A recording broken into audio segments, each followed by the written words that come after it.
Welcome back to Cool Game Collectibles. I am Cool Game, and this is another Go or No. Today we're taking a look at the Premium Format Beast from Sideshow Collectibles.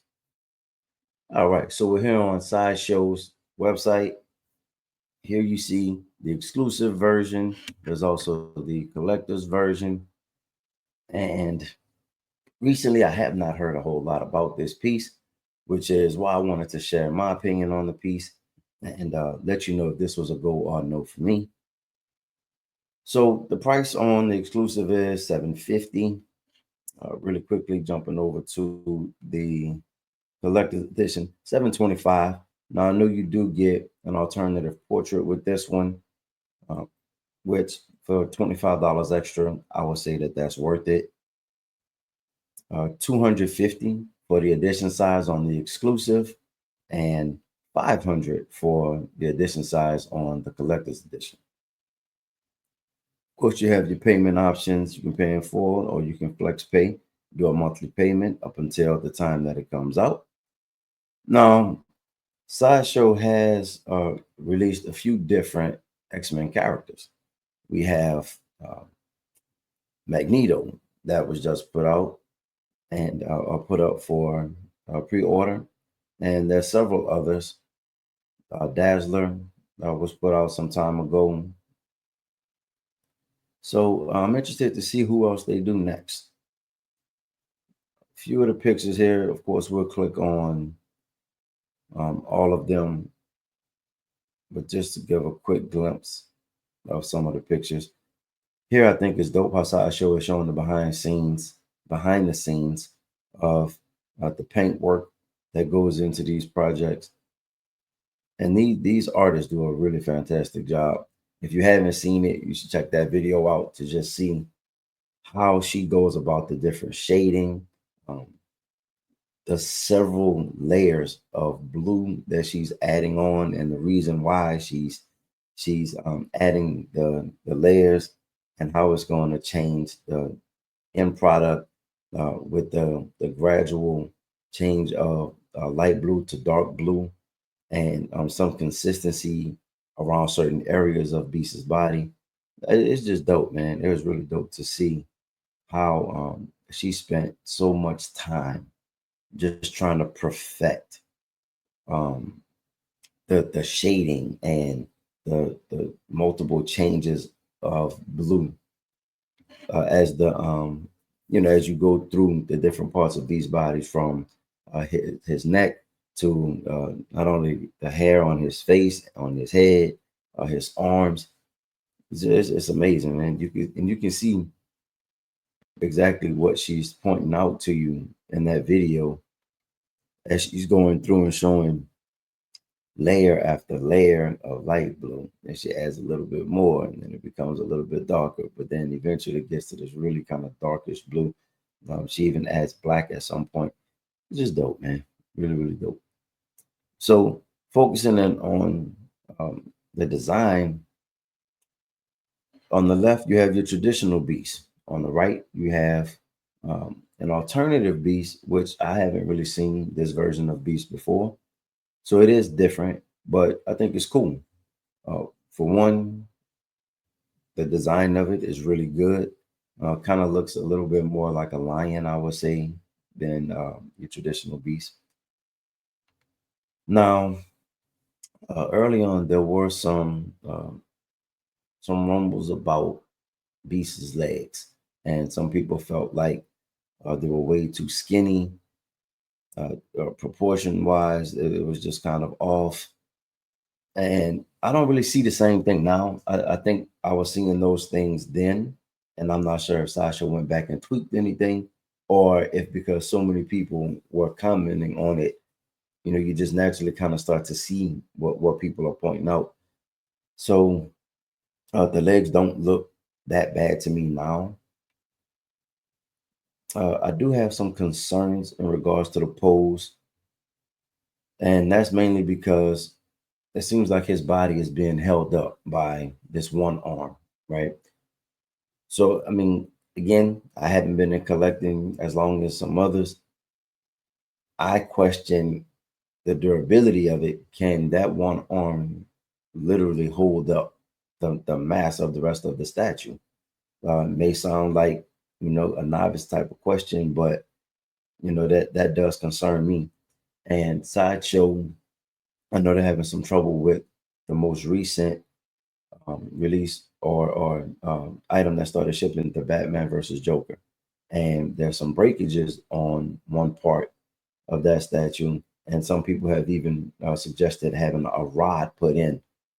Well, when you have that type of weight at the top of a statue, I mean, you have to make sure that the foundation or whatever's under and holding that statue is really, really um, firm and in place and stable enough to hold it. With this statue, man, I really do wonder if that one arm is strong enough to hold the rest of his body up consistently over time. Going back to design, I like the base, man, and I've heard several people say that they really like this base. It's a lot of detail on it. As you can see, it really is, depicting Beast in his. We can't necessarily say it's his lab, but maybe it's his office or a library, somewhere where he's working on an actual wooden desk. You can see the books around the bottom of the base. Now, as you can see, several beakers with different chemicals in them. So he's obviously working on um, some type of chemical or some type of solution. Looks like he's trying to figure something out, man, and it's dope. Here you can see the great work on his abs, and like I was talking about earlier, you can even see the hints of black here on the shading. You can see the lighter blue, but then again that blue gets darker, and you can even see the line work where there's some black in there as well. He does have the X-Men logo on his belt, and I guess for some people this is kind of weird to have this posed this way, but I don't think you would have it in this direction anyway, because you will probably have it uh, probably more maybe like this, where you could actually see Beast's face, but you can still see, what his legs are doing. Now he does look like he's leaning quite a bit, and that's where my concern comes in. Um, Take a step back real quick and look at the desk a little bit more, so you can see some pages on the desk, books. You can see the alarm clock. It's dope, man. The book to his hand, where you can see he's reading something, or he was reading something, and then looked up to make sure that um, his mix was right. This is the video that I was talking about in regards to the painting. So you get a chance, check that out, man. This is really dope to see how they take it from, just this mold to the finished product that we see and we get in hand. Let me go back real quick. So again, on that edition size, 250 for the exclusive, 500 for the collector's edition. He is standing at 26.25 inches tall, and again, that is at the very top of his knee, that 26-inch mark. Let's scroll down a little bit and let's see where we get the details on who are the artists on this one. And we do. Okay, so here are the artists on the sculpt. We have Robert Peterson. Design, we have Richard Long. Sorry if I mispronounce anybody's name. We have design again. We have Michael Woodring, and we also have Will Harbottle. Then on the paint, we have Cat's Bean. Sorry if I mispronounced that. And I think they did an excellent job on this one. Again, can't wait to see it in person. Of course, in person is always different from the renders themselves. More on the dimensions. So we said 26.25 inches tall. For the width, it is 14.8 inches wide. And then you're looking at depth wise, 13 and a half. So again, not taking up a whole lot of space, but still a very nice size statue, being a quarter scale. And for the weight, they're saying about 10 pounds. So not extremely heavy, and maybe that's why um, that pose works. Maybe that's why that Sideshow's looking at this one. There's no concerns with that one arm being able to hold up the rest of the body. So for me, are we buying, man? Is this one a go? I like a lot of the elements of this statue. The coloring on it is great. The design is great. Creativity is great.